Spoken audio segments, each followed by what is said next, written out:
Quand les nouvelles s'affolent, Métropole fait le point. Le point tous les matins, à 8h, simultanément sur Radio et Télémétropole. Le point est une courtoisie de MSC Trading. Madame, monsieur, bonjour. Bienvenue à la rubrique Le Point de Radio et Télémétropole. Merci de votre fidélité et surtout de l'intérêt. Avec nous ce matin pour parler de l'armée, du retour de l'armée. Le ministre de la Défense nous a fait le plaisir de répondre à l'invitation de Métropole. C'est avec plaisir qu'on l'accueille. Hervé Denis, bonjour, monsieur le ministre. Merci. Bonjour, Wendell Théodore. C'est avec un grand plaisir que je me trouve ici et pour saluer toutes les auditrices et auditeurs, tous ceux et celles qui, d'une manière ou d'une autre, s'intonisent votre station. Monsieur le ministre, ministre de la Défense, est-ce que c'est une réalité? L'armée sera effectivement reconstituée ou est déjà reconstituée mais sera perceptible à partir de ce 18 novembre? Disons que nous sommes un gouvernement qui a accompli les promesses qui ont été faites par le président de la République lors de sa campagne électorale.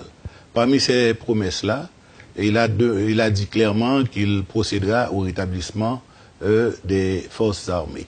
Et moi, comme ministre de la Défense, je dois travailler à l'accomplissement des promesses faites par le président de la République. Et je crois que la réalité, au cours de la journée, on aura, j'espère, un arrêté pour le rétablissement des forces armées. Donc l'arrêté, c'est un arrêté qui annoncera le retour ou encore la remobilisation ou la reconstitution de l'armée? Non, il y a eu quand même d'autres arrêtés, il faut les reporter d'abord pour pouvoir maintenant avancer. Et c'est dans ce sens que l'arrêté sortira sous peu. Maintenant, quand vous dites sous peu, on peut dire dans les prochaines heures? Dans les prochaines heures, oui, parce qu'il y a une série de séquences d'actions qu'on devra prendre pour pouvoir effectivement rendre le rétablissement de l'armée effectif. Est-ce que le haut état-major est déjà constitué? Techniquement, le président aura à nommer un commandant-chef intérimaire et puis lui qui procédera ensuite à la sélection des autres membres devant constituer cet état-major intérimaire. Ok, un haut état-major intérimaire, mais il n'y a pas de commandant en chef sans troupe. Bien sûr, il y a un embryon de troupe. Ah, vous savez, nous sommes dans une sorte de dialectique qui précède quoi? Vous savez, j'ai tenté quand même de faire ce qu'on appelait un peu de recrutement. Et bon, il y a eu beaucoup de tollés, quoique c'était pas tout à fait fondé, mais quand même, les gens ont dit, oui, il faut quand même une structure de commandement.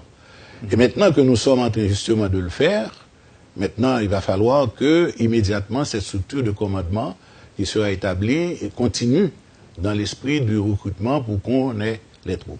Nous avons des troupes qui sont embryonnaires. Et par exemple, les diplômés qui sont sortis de l'Équateur et que l'on voit un peu partout dans les rues en train de travailler, donnant une prélude un peu de ce que cette force armée sera, une armée au service du développement, eh bien, ces troupes sont là. Maintenant, et on va ajouter d'autres à partir du recrutement.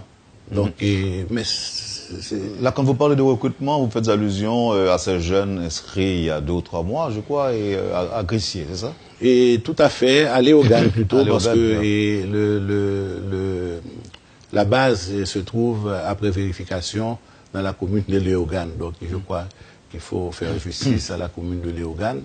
Et c'est pas loin de Grissier, il est vrai. Donc, il y a ces jeunes, et puis on va continuer.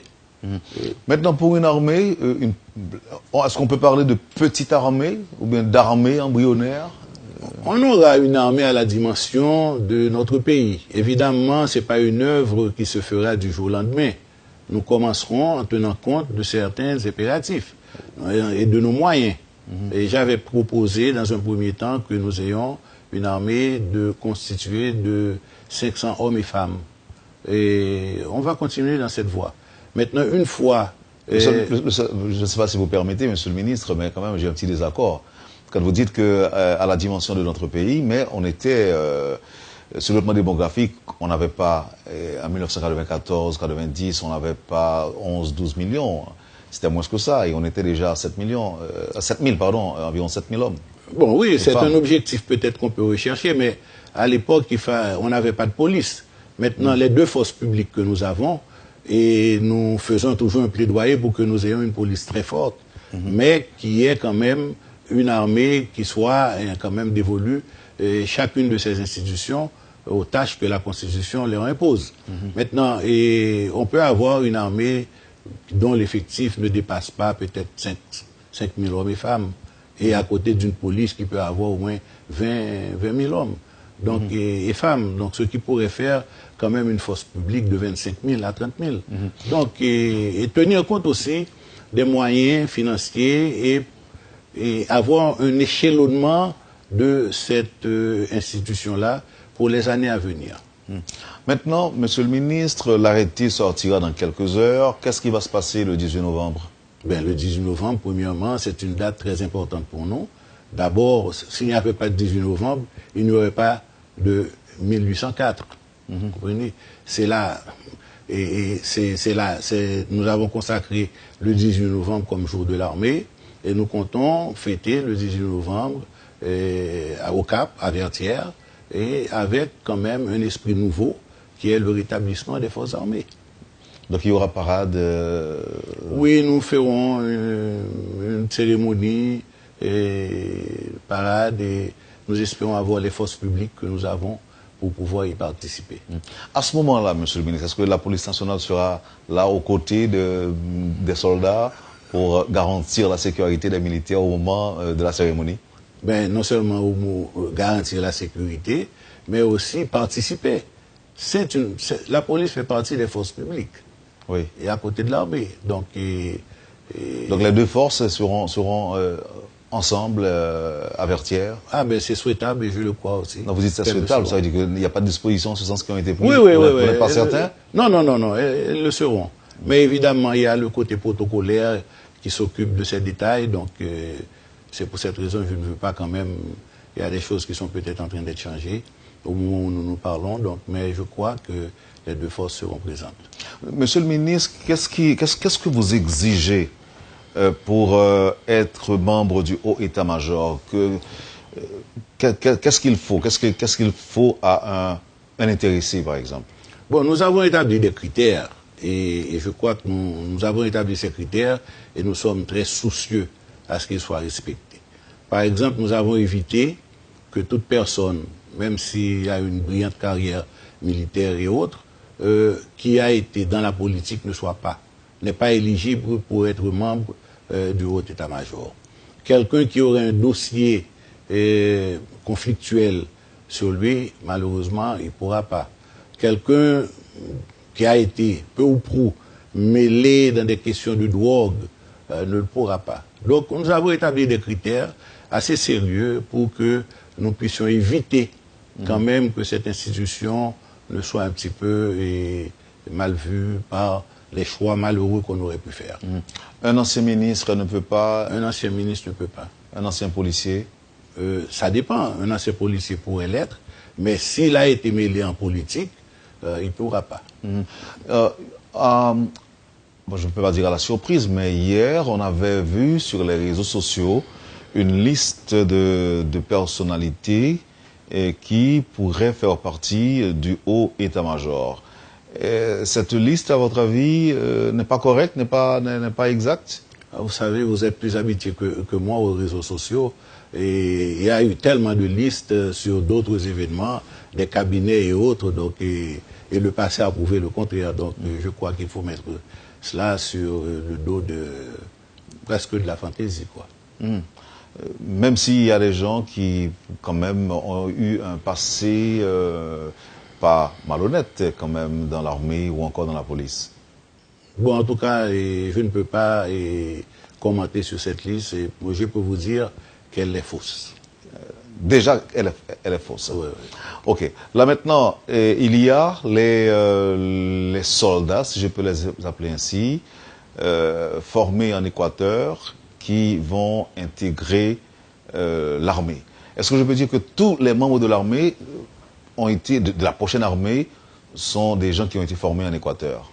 Pour le moment, nous avons ce qu'on appelle un embryon. Quand même, ils ont reçu. Ce sont des techniciens militaires. Et cela, c'est en prélude de ce que nous voulons faire, justement, de cette armée, former de techniciens, où l'emphase va être mise sur le corps de génie, c'est-à-dire corps médical et corps d'aviation. Maintenant, avec ces jeunes qui ont été formés en Équateur, il y a des officiers, il y a des soldats, des techniciens, eh bien, ils vont constituer l'embryon. Immédiatement, les débuts du recrutement qu'on avait commencé, il y a une base de données. Nous allons le continuer immédiatement avec la nouvelle structure de commandement qu'on a, j'espère. Et en ce moment-là, on pourra former une classe de soldats après 8 mois et qui pourra commencer à prendre service et donner vraiment un effectif acceptable par cette institution. Et cela va continuer. Évidemment, on aura des techniciens, des médecins. Et disons que le processus va être lancé irrémédiablement. Alors, on n'arrête pas de parler d'armée embryonnaire qui serait une petite armée à la dimension de notre pays, pour vous répéter, monsieur le ministre. Mais là, cette force armée sera, ou encore quel sera donc l'effectif de cette force? Nous comptons arriver... Non, maintenant. On va démarrer avec combien? À 500, à peu près. Déjà, on a déjà 500?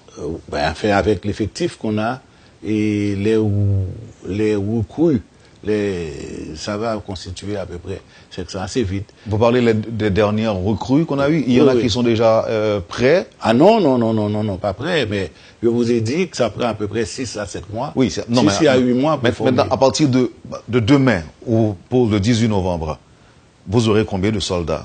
Soldats, officiers, soldats, sous-officiers, officiers et hauts gradés. Pour défiler, nous aurons à peu près 120 hommes, femmes, voyez, pour les défilés. L'ensemble des diplômés de l'Équateur sont au nombre à peu près de 150. Oh, 150? Oui, officiers y compris. Ok, donc là, on peut parler de quelques centaines, 400 soldats, officiers. Pour l'effectif ou bien pour ce qu'on a maintenant? Non, pour ce qu'on a maintenant. Non, 150 à peu près. 150. Oh, oui. Ils sont en 150. Oui. Ok. Et vous parlez de soldats, techniciens. Oui, qui sont à l'œuvre d'ailleurs dans beaucoup de coins du pays. Donc, si on vous pose la question aujourd'hui, à quoi va servir cette armée? À beaucoup de choses. Premièrement, la première chose, nous avons une constitution qui vous dit que la force publique est composée de 2 forces. Pardon. Et automatiquement, nous respectons notre constitution et nous instituons cette armée. Maintenant, c'est écrit noir sur blanc. À quoi sert l'armée? Vous voyez, c'est protéger l'intégrité du territoire, protéger nos frontières, et il y a tout ça. Mais maintenant, nous autres, dans la nouvelle doctrine que nous voulons donner à cette armée, n'oubliez pas que nous avons fait un exercice très important.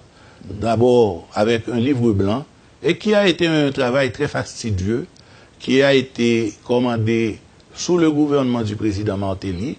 Et on a créé une commission présidentielle à laquelle j'ai eu l'honneur de faire partie, et qui a été sérieusement à Washington plusieurs fois, à la Junte interaméricaine de défense, pour apprendre comment on crée une institution militaire moderne.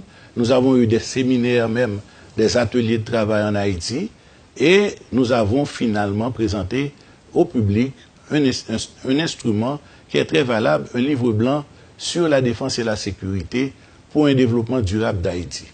Il faut vous dire, pour ceux qui sont peu habitués à cet exercice, beaucoup de pays, les pays très organisés, régulièrement font des livres blancs pour l'orientation de leurs forces armées.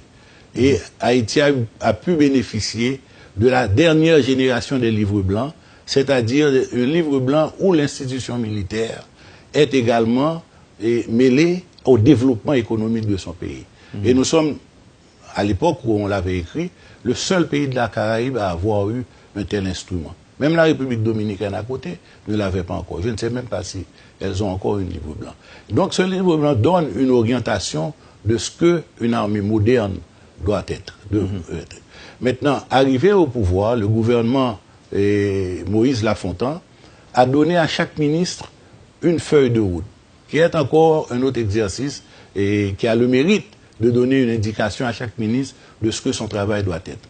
Pour nous, dans la défense, ce livre blanc et cette feuille de route constituent les bases doctrinales de l'orientation de cette nouvelle institution militaire. Donc, et je crois que c'est un travail très honnête, un travail qui est ouvert à tout le monde, donc qui nous permet de dire comment nous allons pouvoir orienter notre force de défense. Qu'est-ce qu'on a fait? On a mis l'emphase, on a fait un travail d'identification des menaces. Une armée en général voit des gens arriver, voyez, ou des envahisseurs ou autres. Et nous nous sommes dit que mais ces menaces, ce sont des menaces de notre genre. C'est-à-dire que ce sont les catastrophes naturelles, et ce sont les ouragans, ce sont les séismes, c'est la contrebande qui fait perdre énormément d'argent au pays. Voyez, c'est des risques aussi à cause de nos faiblesses structurelles que d'autres, des terrorismes puissent utiliser notre territoire pour aller commettre des méfaits ailleurs. Donc, en tenant compte de toutes ces formes de menaces, et nous nous sommes dit maintenant, il faut pouvoir nous équiper pour faire face à ces menaces. D'où l'idée de mettre l'emphase dans cette institution moderne, de cette armée moderne, sur, par exemple, un corps de génie. Et déjà, nous voyons à l'œuvre, avec le peu d'effectifs que nous avons, un peu partout, nos jeunes qui travaillent pour curer des canaux, pour curer des rivières. Et quand les ouragans, la saison cyclonique était là, et nous étions envoyés dans différentes postes en accord avec la sécurité publique pour protéger, voyez, pour être prêts à intervenir. Donc c'est ça un peu l'orientation que nous voulons donner. Oui, mais est-ce que nous pouvons parler, Monsieur le ministre, de l'armée moderne aujourd'hui, en 2017, sans penser, par exemple, à tout ce que ça doit contenir comme force? Je veux parler... Aujourd'hui, quand on parle d'armée moderne, on voit des forces aériennes, terrestres, maritimes et autres. Mais nous autres, avec 150 hommes et sans moyens, normalement, est-ce qu'on peut parler d'armée moderne? Très juste. Et il ne faut pas voir l'armée de manière statique. Ça veut dire nous commençons, mais nous nous fixons des objectifs quand même. Et je vous ai dit que nous souhaiterions peut-être atteindre 5000 hommes et femmes, mais également nous équiper des moyens au fur et à mesure que nous évoluons. Donc, pour le moment... C'est justement la question que j'allais vous poser, Monsieur le ministre. Où est-ce que nous allons trouver les moyens pour doter cette armée de tout ce qu'il lui faut comme équipement, matériel, armement et autres? Mais si vous voulez bien souffrir un peu, vous pourrez nous apporter la réponse après la pause, Monsieur le ministre. Avec plaisir. Vous suivez, Madame, Monsieur, la rubrique Le Point de Radio et Télémétropole. Le ministre de la Défense, Hervé Denis, est notre invité ce matin. On vous revient tout de suite après la pause. Le Point est une courtoisie de MSC Trading. Ce matin, le ministre de la Défense, Hervé Denis, avec qui on parle du retour de l'armée d'Haïti. Alors, avant la pause, Monsieur le ministre, on parlait des prévisions, de ce qui va se passer. Mais il y a aussi une question fondamentale. À moins que les choses évoluent, si c'est le cas, vous nous direz, mais pendant longtemps, la communauté internationale a toujours pris ses distances par rapport à la velléité, depuis Sous-Martelly, de reconstituer l'armée. Et l'on sait qu'on est en quelque sorte dépourvu, on n'a pas beaucoup de moyens, et en général, on misait beaucoup sur l'aide externe. Comment vous allez vous y prendre en termes de moyens pour doter le pays effectivement d'une armée moderne, sans l'aide internationale? Bon, il y a beaucoup de choses qu'il y aurait à dire dans votre question, parce que, premièrement, la position de la communauté internationale. Je crois que le fait qu'on a enlevé à ce pays une institution qui est quasiment, qui constitue pratiquement l'âme de la nation, parce que c'est une... Il ne faut pas oublier que la manière que nous sommes nés comme pays, comme peuple, et ceci, ça devrait rassembler tous les Haïtiens. Vous savez, c'est la horde des anciens libres et des nouveaux libres qui se sont mis ensemble pour faire de ce pays un pays qui est unique par son histoire. Et je crois que c'est une injustice énorme qu'on a faite à ce pays de pouvoir le dépouiller de son armée qui a précédé même la création de ce pays. Alors, c'est les Haïtiens qui ont fait cette injustice aux Haïtiens, non? Parce que quand même, l'armée a été détruite par les Haïtiens. Disons que nous avons eu des revers énormes et des fois des incompréhensions de la part de nos dirigeants, malheureusement. Et maintenant, la Constitution, au moins, a toujours au moins gardé le principe que l'armée est constitutionnelle. Donc nous autres, en agissant, c'est un prescrit de la Constitution que nous respectons. Maintenant, la deuxième partie, ce sont les moyens. Et non, je dirais plutôt la deuxième partie, c'est la distance un petit peu que vous dites que la communauté internationale a prise. Ça a été fait dans des conjonctures. Je crois que la communauté internationale est en train un peu de revisiter cette position. Je m'explique. Au début, on avait une attitude purement anti-armée de la part de la communauté internationale. Après, vous avez vu que quand même, elle est venue vous dire qu'Haïti est un pays souverain et qu'il a le droit de se doter des institutions et qu'il estime nécessaires pour son développement. En revanche, ils renouvelaient leur volonté de continuer à assister la police nationale. Je n'ai absolument aucune objection là-dessus. Et moi-même, nous autres, au gouvernement, nous sommes pour une police forte, à côté quand même d'une institution militaire, et ceci en respect de la loi mère du pays. Maintenant, et vous verrez quand même qu'au fur et à mesure que la communauté internationale, face à notre détermination d'être des dirigeants responsables, et que les tendances sont de plus en plus vers une forme d'assouplissement de cette volonté que nous avons de pouvoir doter notre pays, tout en respectant notre constitution, n'est-ce pas, de cette institution, et qui est pratiquement une institution qui a précédé même l'indépendance de ce pays. Maintenant, les moyens. Et c'est parce que nous sommes conscients que de la précarité de nos moyens que nous le faisons par étapes. Et donc maintenant, notre budget peut nous permettre d'avoir 500 hommes et femmes. Nous allons commencer avec 500 hommes et femmes. Et nous allons prévoir pour l'année à venir, pour les années à venir, et progressivement, n'est-ce pas, et d'être pourvus des moyens conséquents. De toute façon, l'œuvre que nous sommes en train de bâtir va dépasser l'horizon des 5 ans du mandat du président et Jovenel Moïse. Mais résolument, ce pays sera doté d'une institution militaire digne, moderne et responsable. Et ceci dès ce 18 novembre. Et dès ce 18 ou bien dès ce 17 novembre. Disons, nous étions d'ailleurs et potentiellement en train de le faire, et maintenant, ce sera une réalité. Les soldats ou officiers ou sous-officiers formés en Équateur, vous dites qu'ils sont déjà à l'œuvre, est-ce qu'ils sont payés par l'État? Oui, bien sûr. Ce sont quand même, nous avons une armée de métier et ils sont payés peut-être. Maintenant, ils sont payés comme contractuels, mais bientôt, et à partir du moment qu'on aura un état-major, cet état-major devra être pourvu d'un budget et ceci sera délocalisé. À ce moment-là, on verra. Je peux comprendre que c'est l'annonce seulement, l'annonce du retour de l'armée peut déranger les gens qui ont contribué à dissoudre l'ancienne armée. Qu'est-ce qui est à dire aujourd'hui à ces gens qui n'avaient pas du tout souhaité le retour de l'armée, qu'on sait surtout que cette ancienne force avait laissé un goût amer chez les Haïtiens avec son implication répétée dans des coups d'État, dans des exactions aussi. La nouvelle armée sera une armée qui protégera les droits de l'homme, ou bien ce sera quoi sa mission? Eh bien, comme je vous ai déjà dit, premièrement, les inquiétudes des uns et des autres, qui sont fondées sur des expériences du passé, je pense qu'ils devraient un petit peu penser beaucoup plus à l'avenir de ce pays. Voyez? Moi, je crois, et je suis l'un de ceux qui croient fermement, que ce pays est rentré dans l'ère de la démocratie.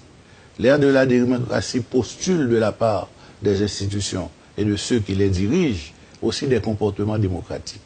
Moi, je n'ai absolument aucune crainte, à moins que les prochains dirigeants soient complètement hors normes, mais aucune crainte que cette institution que nous sommes en train de bâtir devra le faire en fonction également de la démocratie que nous bâtissons avec beaucoup de force. Monsieur le ministre, il est écrit que l'armée est apolitique. Tout à fait.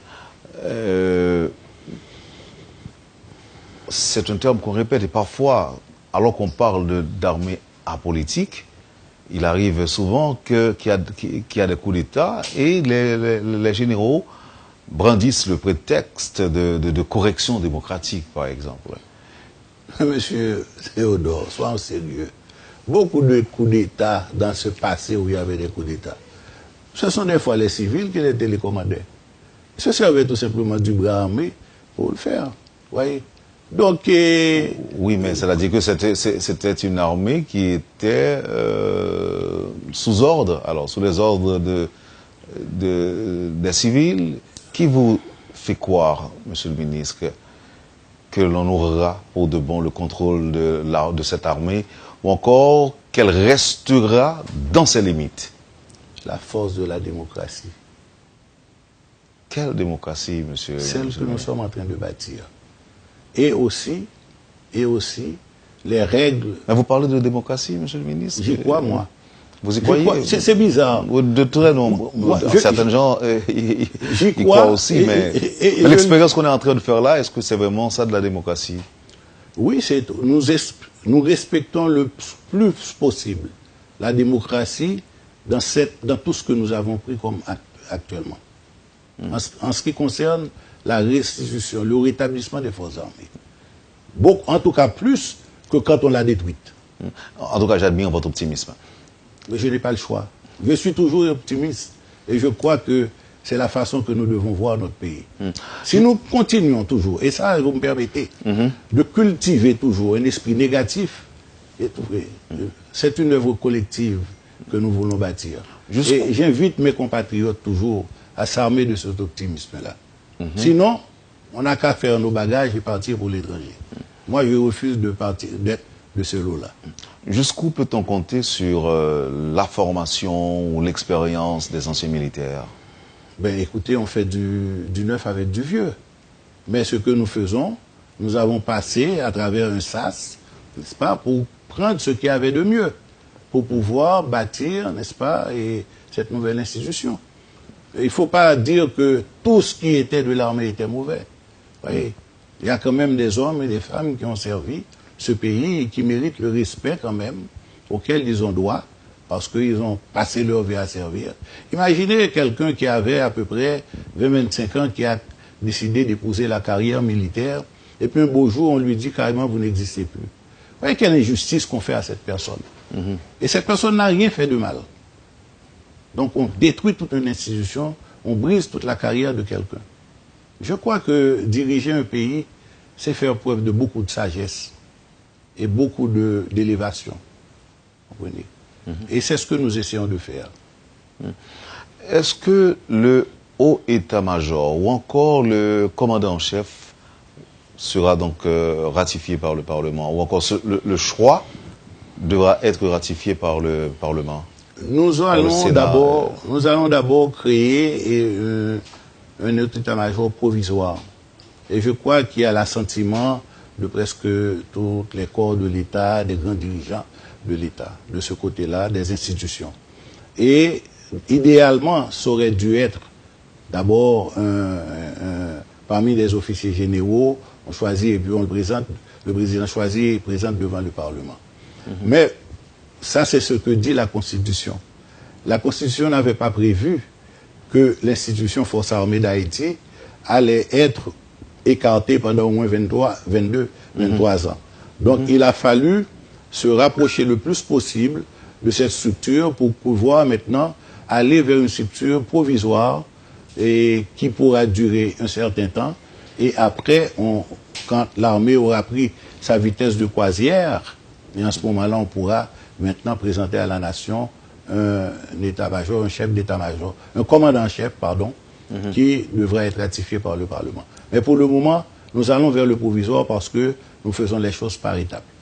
Est-ce que des soldats américains, ou encore des Américains d'origine haïtienne, peuvent offrir leurs bons offices à l'armée haïtienne? Mais il est clairement dit dans les statuts que pour être membre de l'état-major, il faut être haïtien d'origine. Être haïtien. Maintenant, nous souhaitons avoir des compétences d'haïtiens d'origine, mais nous envisageons d'instituer pour cela au niveau de notre institution peut-être ce qu'on a pour appeler des conseillers techniques. Et peut-être dans ce cas-là, je verrai bien de mon œil que des Haïtiens qui ont servi dans des armées étrangères, notamment américaines, canadiennes, puissent à quelque niveau être des conseillers techniques. Je ne vois pas les convénients là-dessus. Je vais revenir à une question que je vous ai posée au début. Le président avait annoncé aux Nations Unies que l'armée haïtienne reviendra, sera de retour, encore sera remobilisée. On était déjà prêt quand le président a fait cette annonce? Mais ça fait longtemps qu'on travaille. Depuis que j'ai été moi-même nommé ministre, et bien avant moi, n'oubliez pas qu'il y a eu quand même 3 ou 4 ministres de la Défense. Et chacun d'eux, il a apporté sa pierre à la construction de ce que nous faisons actuellement. Moi, j'ai eu la chance de travailler, d'être membre de la commission, et à l'époque, j'ai travaillé pendant que le Néer Renault était ministre de la Défense. Donc, je ne suis pas tombé comme un poisson, comme un cheveu sur la soupe. Mais quand même, j'ai pu voir l'institution dedans. J'ai participé à des séances à l'OEA ou bien à la junte interaméricaine. Mais nous travaillons, chacun, nous construisons quelque chose. Donc, quand le président a fait cette déclaration, c'est premièrement, il avait fait campagne et a fait une promesse de campagne. Et il est allé dire ce qu'il disait à chacun de ses meetings. Il est allé le dire à la face du monde. Et je crois que il n'y a pas eu de remous plus que ça. Les gens ont accepté. C'est un président qui parle et un président qui est conscient de ses devoirs. Parlez-nous des défis ou des obstacles. Les défis sont énormes, mais les défis sont faits pour être surmontés. Et je crois que l'un des premiers défis, nous allons parler du défi, par exemple, budgétaire. Et nous allons, au fur et à mesure, graduellement, et prendre les dispositions pour qu'on puisse faire face à cela. Voyez? Et nous avons le défi aussi des hommes nouveaux que nous devons avoir. C'est-à-dire, moi, à chaque fois que je parle à un éventuel postulant et pour l'état-major, mais je leur fais comprendre qu'ils ont une tâche énorme. Une tâche énorme, c'est de faire oublier certaines scories du passé et de mettre cette institution sur pied. C'est une œuvre qui ne peut pas être faite par un seul homme. Mais il faut l'ensemble des gens. Et moi, je m'adresse particulièrement aux jeunes qui vont faire partie de cette institution-là. Vous savez, et pour leur dire la responsabilité qu'ils auront de donner une image nouvelle de l'haïtien, une autre image de l'haïtien. Et vous savez que l'armée aussi, le ministère de la Défense, nous avons comme mandat de travailler sur ce qu'on appelle le programme de service civique mixte obligatoire. C'est extrêmement important. J'espère qu'on aura les moyens pour pouvoir mettre sur pied. Vous voyez, idéalement, j'aurais aimé avoir quasiment toute la jeunesse qui y passerait. Mais il faut qu'on travaille fort pour qu'on puisse voir dans le cadre du rétablissement de l'armée aussi, qu'on puisse mettre ce service sur pied. Même avec un petit nombre de diplômés chaque année, pour donner à la jeunesse aussi et ces valeurs de civisme et au service du développement du pays. C'est pour ça que je dis que nous n'avons pas besoin d'une grande armée, mais le jour que nous formons nos jeunes de manière civique, ce sera autant de réservistes qui pourront servir soit dans l'armée, soit dans la police. Donc, ce n'est pas un simple travail. Et j'aimerais au moins que les Haïtiens puissent s'unir autour de ces objectifs communs, je crois, de développement pour le pays. Est-ce que vous vous êtes entendu déjà sur la couleur de l'uniforme, là où les couleurs de l'uniforme? Oui, ça c'est des... C'est le kaki qui revient ou pas? Non, ça c'est l'état-major qui va déterminer tout ceci. Donc, ok. Donc, Attendons de voir ce qui va se passer.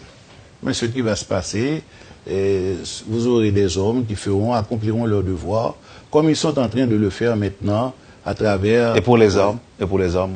Disons, c'est accessoire en ce qui me concerne. Pour moi, j'ai dit à la blague une fois, nos armes, c'est des tracteurs, ce sont des bacs au loaders, ce sont des excavatrices, et vous voyez, c'est ça ce sont des camions pour ramasser les détritus, alors, c'est ça nos premières armes. Ah ben pourquoi ne pas lui trouver un autre nom, au lieu de parler d'armée? Non, mais l'armée, évidemment... Il n'y a pas d'armée sans armes, quand même. Non, c'est évident, mais ce n'est pas la préoccupation première en ce qui nous concerne. C'est de doter ce pays d'un corps de génie, d'un corps médical et éventuellement d'un corps de techniciens agronomes, agricoles, pouvant nous aider un petit peu à relever les défis du développement. Évidemment, une armée est une armée.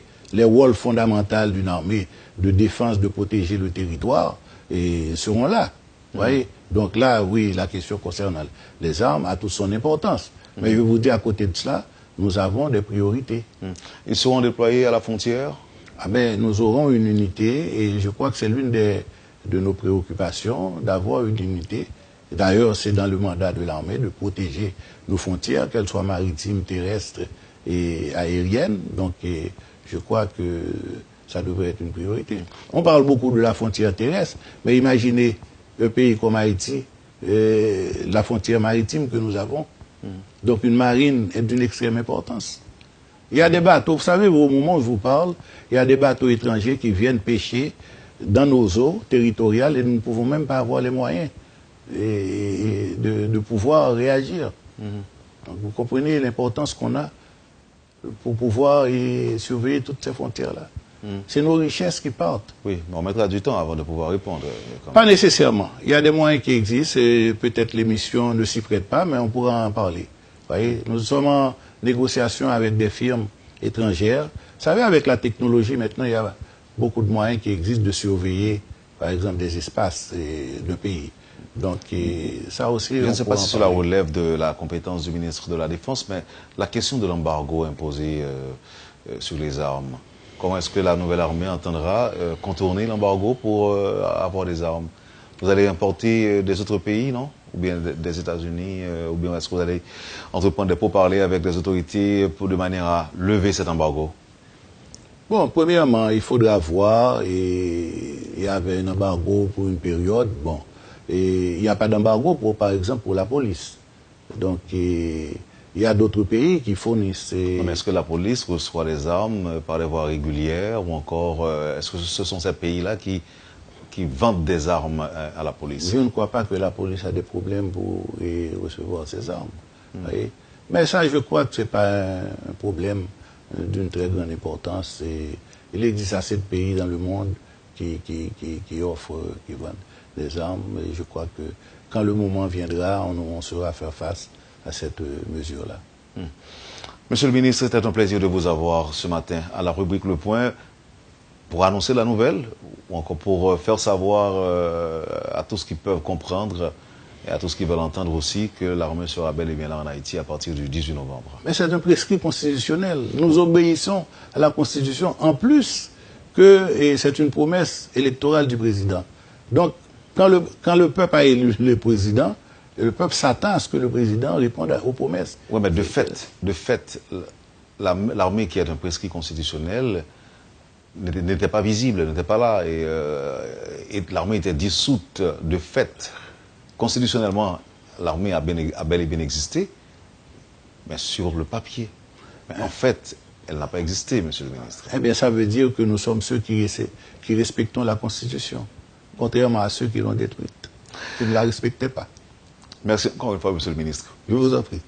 Merci. Vous avez suivi, madame, monsieur, la rubrique Le Point de Radio et Télémétropole, et pour parler justement de l'armée, avec l'annonce faite par le président récemment, qu'un décret devra sortir incessamment pour annoncer le retour effectif de cette force. Eh bien, nous avons accueilli aujourd'hui le ministre de la Défense, Hervé Denis, pour faire le point sur la question. Merci de l'accueil, merci de nous avoir suivis. Passez une bonne journée avec Métropole et à demain.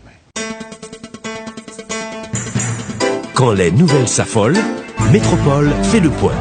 Le Point tous les matins à 8h, simultanément sur Radio et Télémétropole.